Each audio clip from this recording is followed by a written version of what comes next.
I mean, there are about 1 million people killed on the road today, right? I mean, if you can avoid, 90% of the accidents, it would be very, very nice. And I think that technology can achieve that. And this is exactly why, I came to this domain that I didn't know anything about, because I believe that we can save a lot of lives. What we see in terms of tractions in the coming 10 years, it's really going to be like the level 2, level 3 applications that will be like the mass market part of it. We need to promote that adoption because, the more people are using these ADAS systems on the road, the more it's going to be safe for everybody, If you're the only one on the road with an ADAS systems, it's not going to be as safe as if your surroundings are also using the same systems, obviously. I think that the cars are going to be more and more secure for sure. So this is what is very interesting and exciting. And this is where stuff like AI, can actually help in order to be sure that you're not going to kill people, outside and inside the car. Also, we are going to have more and more the ability for people who are not mobile, basically, to be able, to go somewhere, thanks to those cars that are going to be more and more, secure and sure.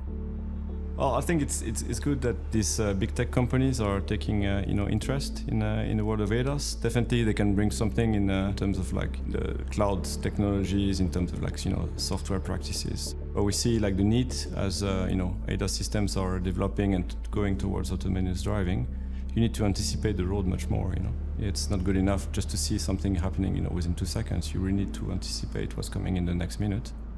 And this is where the map can come in, because we're able to see, based on the positions, there is an accident in 2 kilometers, you should start braking now, And this is where our technology becomes more predictive rather than reactive. What we need to achieve with our ADAS map in the future is to have a much more automated way of processing map changes. So our vision is really real-time map data.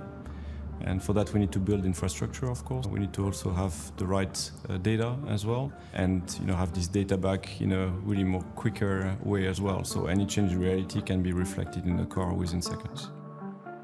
It's very changing because obviously you don't know what is going to happen, the second before.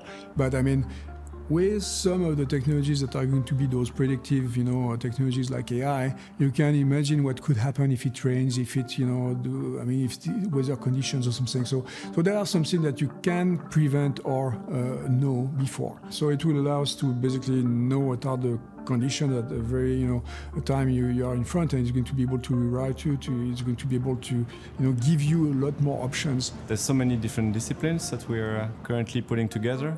Things like cloud technology for hazard warnings. There's sourcing as well from new technologies, collaboration with tier ones or new partners. There's really an ecosystem that's being built at the moment where we're really a key part of it. Yeah, I think it's a dream for every driver to have this kind of service that is going to allow you to go wherever you want to go in a very secure way.